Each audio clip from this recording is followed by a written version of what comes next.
Artificial intelligence is completely transforming how we work, but here's the wild part. 82% of professionals don't know how to effectively communicate with AI tools to get what they really need. That's a fascinating statistic. What makes the difference between someone who gets great results and someone who struggles? Well, it comes down to understanding what I call the four pillars of AI communication, especially when we're talking about Microsoft's Copilot integration into their 365 suite. Think of it like learning a new language. You need to know the grammar rules before you can write poetry.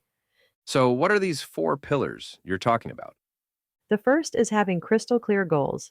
Instead of saying, write me a report, you'd say, create a detailed 5-page analysis of our Q1 marketing metrics, focusing on conversion rates and customer acquisition costs, with specific recommendations for improving ROI in Q2. Hmm, that's much more specific than how most people approach it. What about the second pillar? The second pillar is context, and here's where it gets interesting. Studies show that prompts with detailed context get up to 60% better results. For example, in PowerPoint, you'd specify create a 10-slide investor pitch deck highlighting our AI technology's market potential, including competitor analysis and 3-year growth projections. Use data visualization for complex metrics. That makes sense.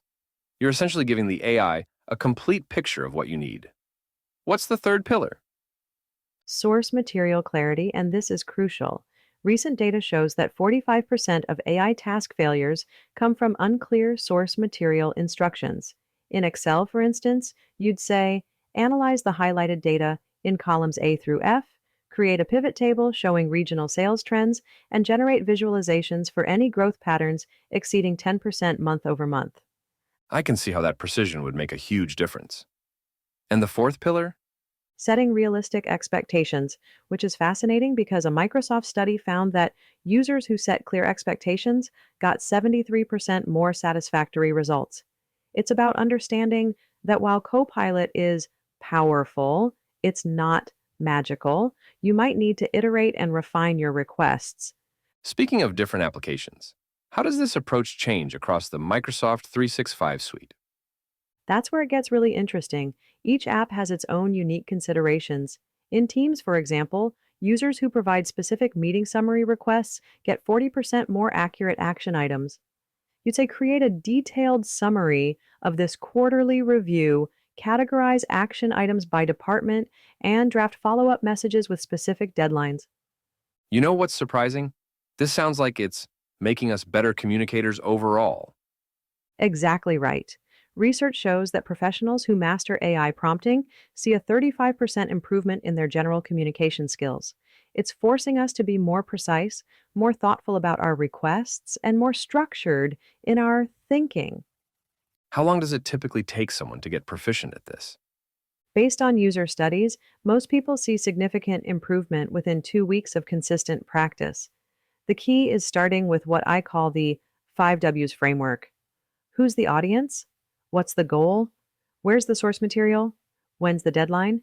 And why this format? That's a really practical approach. Any final tips for someone just starting out?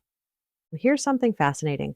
Users who spend just 3 minutes planning their prompts get results that are 55% more accurate than those who don't. Start small, be specific, and remember that every interaction is a learning opportunity. The goal isn't to replace human thinking, but to enhance it with AI's capabilities. This really changes how I'll approach working with these tools going forward. And that's exactly what makes this so exciting. We're not just learning to use a tool, we're developing a new kind of literacy that's going to be essential in the modern workplace. The better we get at this now, the more prepared we'll be for whatever comes next in the AI revolution.